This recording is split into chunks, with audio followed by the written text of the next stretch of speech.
commonly, what we see when our children are growing in today's era is that many of our schools have started to adopt a lot of play-based activities in their academics, which is a very, very welcome move from all the schools who are doing this, right? Because very clearly, if you tell me something, I would just listen, but if you show me something, I would learn it better. That's the difference with our traditional teaching learning method versus a play-based education. So play-based education is very much there in many of the schools today in India. But we need to know that there is a difference when it comes to play-based education versus play-based, rather play therapy.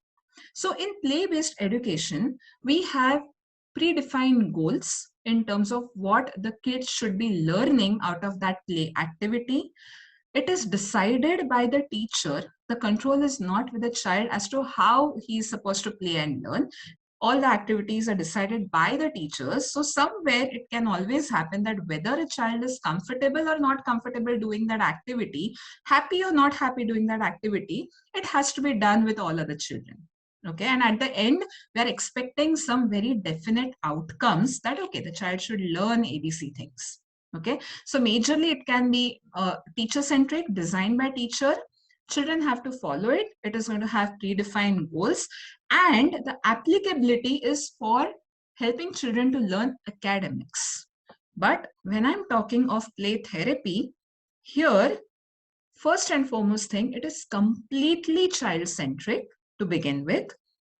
The child has complete control on what kind of toys the child wants to choose, how he wants to play with the toys, what he wants to do with those toys, for how long he would want to play with any of the toy that he chooses. That control is with the child, and the therapist is only a facilitator. Okay, so it is more child centric. Secondly, we may not always have a definite predefined set of goals to be achieved after every single play that the child does, because play therapy is not just for resolving conflict, but even for helping the child to ventilate his problems and his conflicts, even for the child to just experiment and explore whichever way he wants to, so that his learning occurs on his own.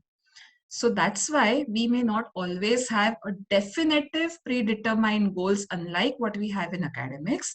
And third and most important difference here is that in play therapy, the aim is to help the child to declutter his mind. If there is a lot of chaos going in his mind, let the chaos come out via play so that it starts settling in his own mind. Once that is done, we are there to understand the play, to understand the child. And after that, we are going to use the same play to help the child to find solutions to his issues, to help the child learn better emotional regulation, to help the child develop better coping strategies, to help the child develop healthier defense mechanisms. So even if we have goals in play therapy, they're way different, unlike what we have in play-based education.